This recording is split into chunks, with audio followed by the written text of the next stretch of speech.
The fresh beauty of the following morning did something to efface from our minds the grim and grey impression which had been left upon us both by our first experience at Baskerville Hall. As Sir Henry and I sat at breakfast, the sunlight flooded in through the high, mullioned windows, throwing watery patches of colour from the coats of arms which covered them. The dark panelling glowed like bronze in the golden rays, and it was hard to realise that this was indeed the chamber which had struck such a gloom into our souls upon the evening before. "I guess it is ourselves, and not the house that we have to blame," said the baronet. "We were tired with our journey and chilled by our drive, so we took a grey view of the place. Now we are fresh and well, so it is all cheerful once more." "And yet it was not entirely a question of imagination," I answered. "Did you, for example, happen to hear someone, a woman I think, sobbing in the night?" "That is curious, for I did, when I was half asleep, fancy that I heard something of the sort. I waited quite a time, but there was no more of it, so I concluded that it was all a dream." "I heard it distinctly, and I am sure that it was really the sob of a woman. We must ask about this right away." He rang the bell and asked for Barrymore, whether he could account for our experience. It seemed to me that the pallid features of the butler turned a shade paler still as he listened to his master's question. "There are only 2 women in the house, Sir Henry," he answered. "One is the scullery maid, who sleeps in the other wing. The other is my wife, and I can answer for it that the sound could not have come from her." And yet he lied as he said it, for it chanced that after breakfast I met Mrs. Barrymore in the long corridor with the sun full upon her face. She was a large, impassive, heavy-featured woman with a stern, set expression of mouth. Yet her telltale eyes were red, and glanced at me from between swollen lids. It was she, then, who wept in the night, and if she did, so her husband must know it.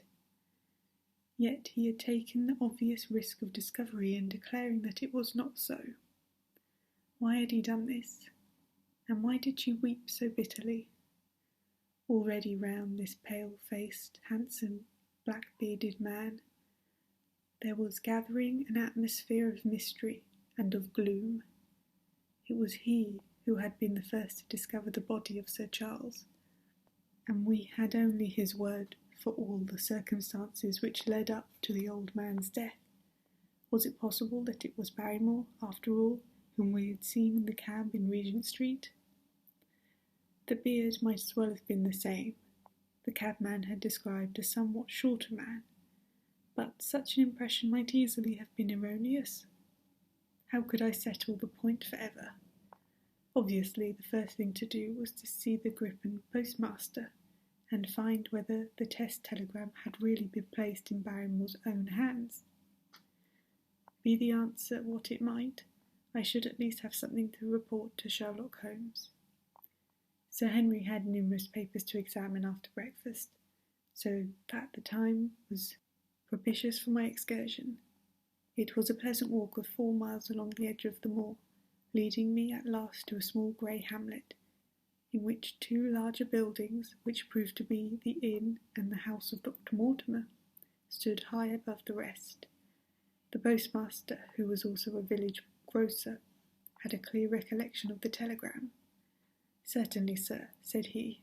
"I had the telegram delivered to Mr. Barrymore exactly as directed." "Who delivered it?" "My boy here, James.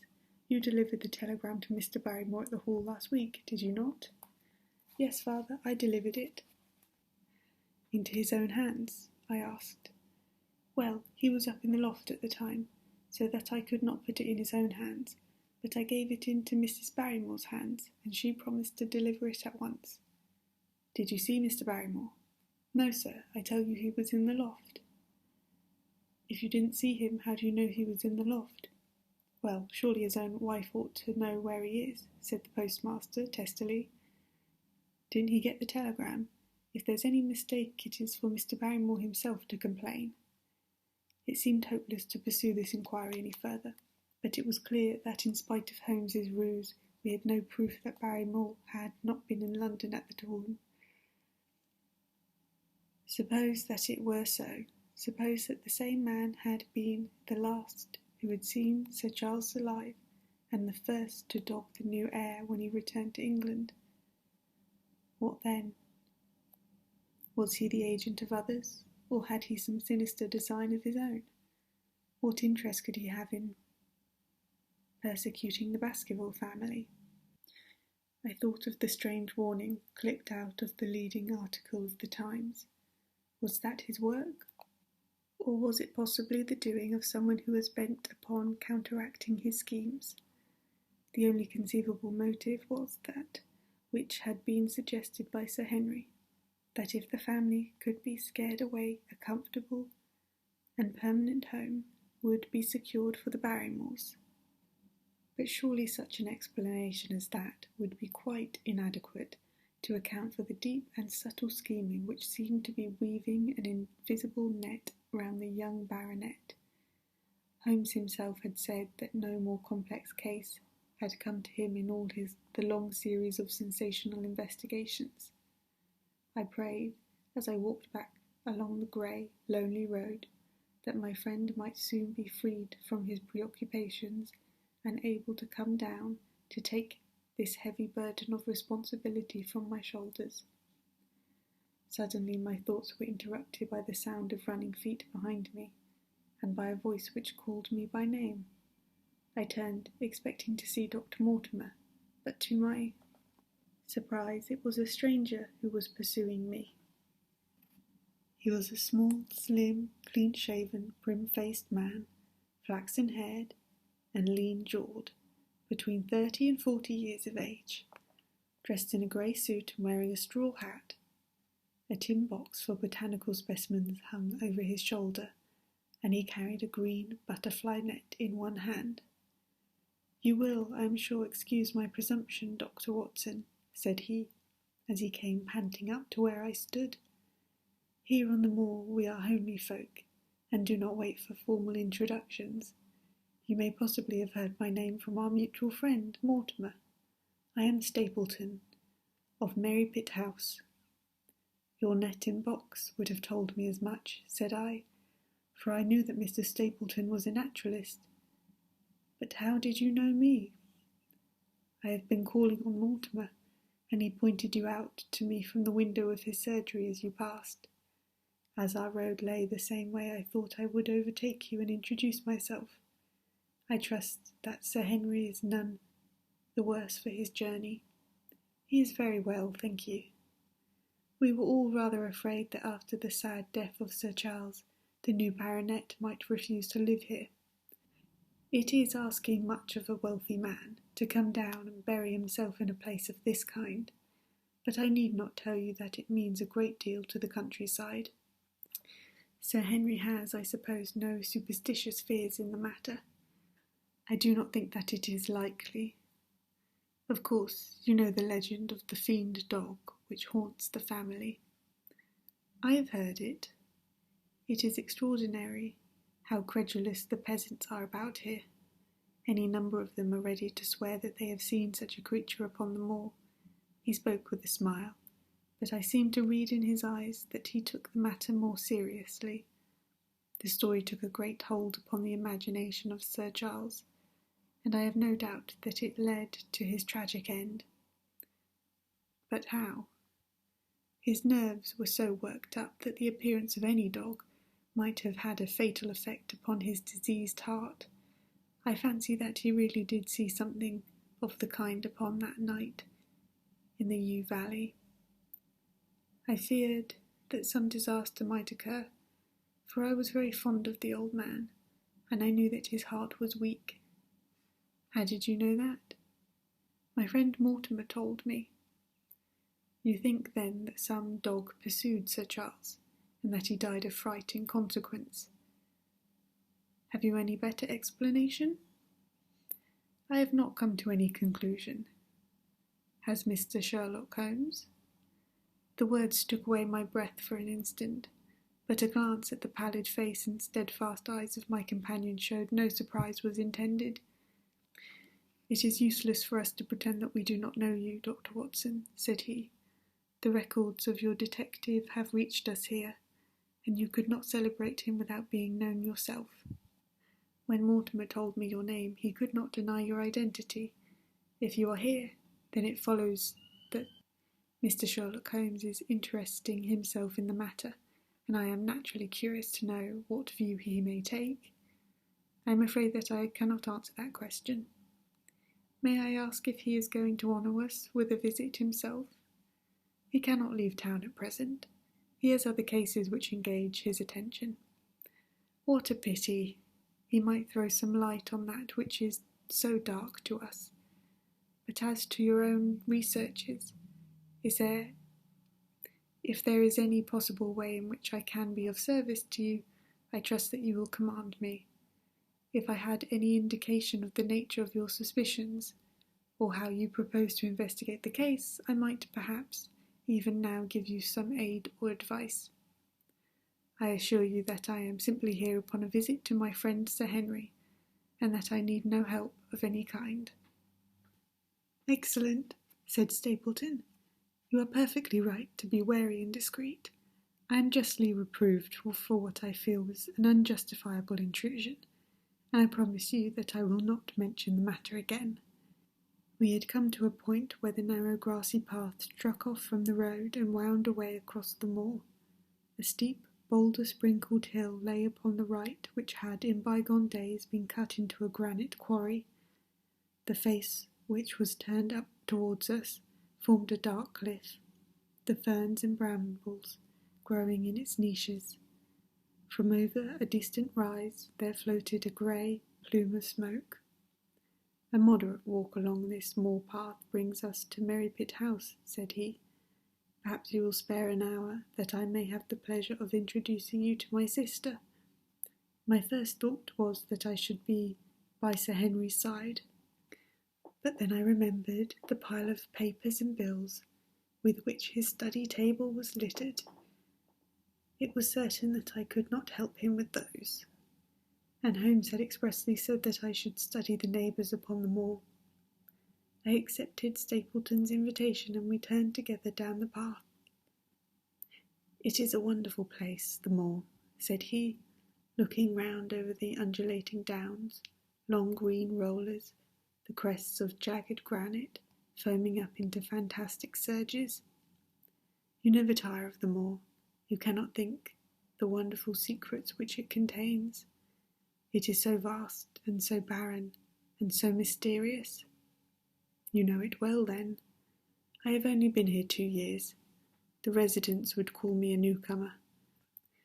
We came shortly after Sir Charles settled, but my taste led me to explore every part of the country round, and I should think that there are few men who know it better than I do." "Is it so hard to know?" "Very hard. You see, for example, this great plain to the north here, with the queer hills breaking out of it. Do you observe anything remarkable about that?" "It would be a rare place for a gallop." "You would naturally think so, and the thought has cost folk their lives before now. You notice those bright green spots scattered thickly over it?" "Yes, they seem more fertile than the rest." Stapleton laughed. "That is the great Grimpen mire," said he. "A false step yonder means death to man or beast. Only yesterday I saw one of the moor ponies wander into it. He never came out. I saw his head for quite a long time, craning out of the bog hole, but it sucked him down at last. Even in dry seasons it is a danger to cross it, but after these autumn rains it is an awful place, and yet I can find my way to the very heart of it and return alive. By George, there's another of those miserable ponies." Something brown was rolling and tossing among the green sedges. Then a long, agonized, writhing neck shot upwards, and a dreadful cry echoed over the moor. It turned me cold with horror, but my companion's nerves seemed to be stronger than mine. "It's gone," said he. "The mire has him. 2 in 2 days, and many more perhaps, for they get in the way of going there in the dry weather, and never know the difference until the mire has them in its clutch. It's a bad place, the great Gripen Moor." "And you say you can penetrate it?" "Yes, there are 1 or 2 paths which a very active man can take. I have found them out." "But why should you wish to go into such a horrible place?" "Well, you see the hills beyond? They are really islands, cut off on all sides by the impassable mire, which has crawled around them in the course of years. That is where the rare plants and the butterflies are, if you have the wit to reach them. I shall try my luck one day." He looked at me with a surprised face. "For God's sake, put such an idea out of your mind," said he. "Your blood would be upon my head. I assure you that there would not be the least chance of your coming back alive. It is only by remembering certain complex landmarks that I am able to do it." "Hello," I cried. "What is that?" A long, low moan, indescribably sad, swept over the moor. It filled the whole air, and yet it was impossible to say whence it came. From a dull murmur it swelled into a deep roar, and then sank back into a melancholy, throbbing murmur once again. Stapleton looked at me with a certain expression on his face. "Queer place, the moor," said he. "But what is it?" "The peasants say it is the hound of the Baskervilles calling for its prey. I've heard it once or twice before, but never quite so loud." I looked round, with a chill of fear in my heart, at the huge swelling plain, mottled with the green patches of rushes. Nothing stirred over the vast expanse save a pair of ravens, which croaked loudly from a tor behind us. "You are an educated man. You don't believe in such nonsense as that?" said I. "What do you think is the cause of so strange a sound?" "Bogs make queer noises sometimes. It's the mud settling, or the water rising, or something. No, that was a living voice." "Well, perhaps it was. Did you ever hear a bittern booming?" "No, I never did. It's a rare bird, practically extinct in England now, but all things are possible upon the moor. Yes, I should not be surprised to learn that what we have heard is the cry of one of the last of the bitterns. It's the weirdest, strangest thing that ever I heard in my life. Yes, it's rather an uncanny place altogether. Look at the hillside yonder. What do you make of those?" The whole steep slope was covered with grey circular rings of stone, a score of them at least. "What are they? Sheep pens?" "No, they are the homes of our worthy ancestors. Prehistoric man lived thickly on the moor, and as no one in particular has lived there since, we find all his little arrangements exactly as he left them. These are his wigwams with the roofs off. You can even see the hearth and his couch if you have the curiosity to go inside."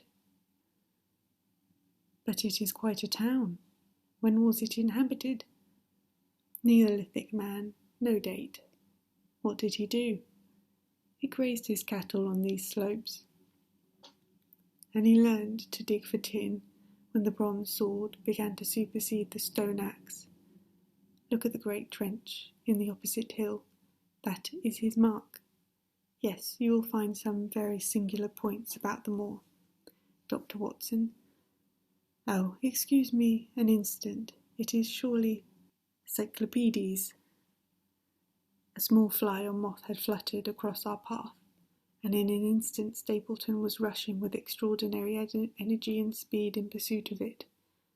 To my dismay, the creature flew straight for the great mire, but my acquaintance never paused for an instant, bounding from tuft to tuft behind it, his green net waving in the air.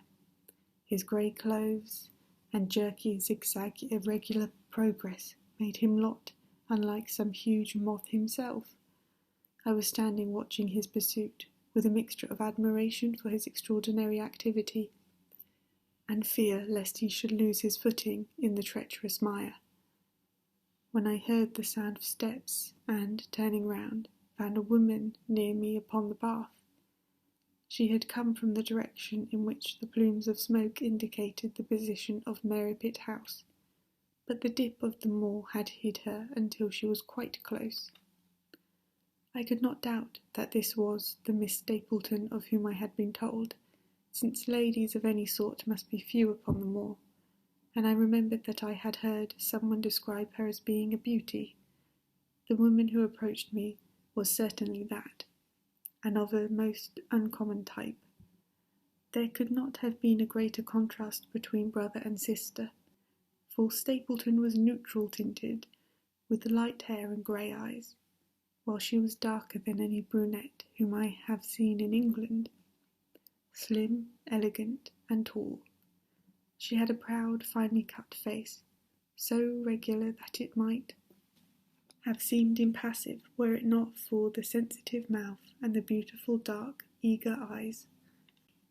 With her perfect figure and elegant dress, she was, indeed, a strange apparition upon a lonely moorland path.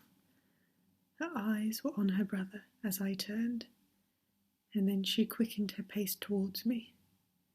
I had raised my hat and was about to make some explanatory remark when her own words turned all my thoughts into a new channel. "Go back," said she. "Go straight back to London, instantly." I could only stare at her in stupid surprise. Her eyes blazed at me, and she tapped the ground impatiently with her foot. "Why should I go back?" I asked. "I cannot explain." She spoke in a low, eager voice, with a curious lisp in her utterance. "But for God's sake, do what I ask you. Go back and never set foot upon the moor again." "But I have only just come." Man, she cried. "Can you not tell when a warning is for your own good? Go back to London. Start tonight. Get away from this place at all costs. Hush, my brother is coming. Not a word of what I've said.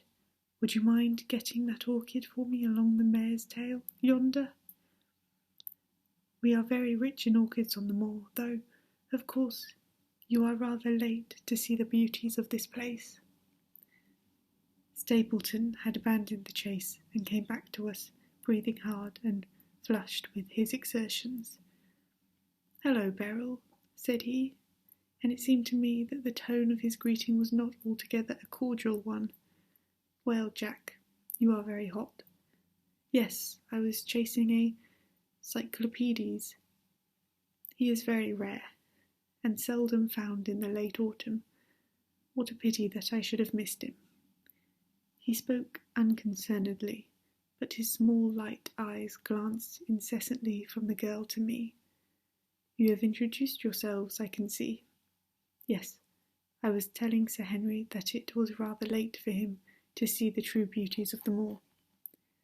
"Why, who do you think this is?" "I imagine that it must be Sir Henry Baskerville." No, said I, "only a humble commoner, but his friend. My name is Dr. Watson." A flush of vexation passed over her expressive face.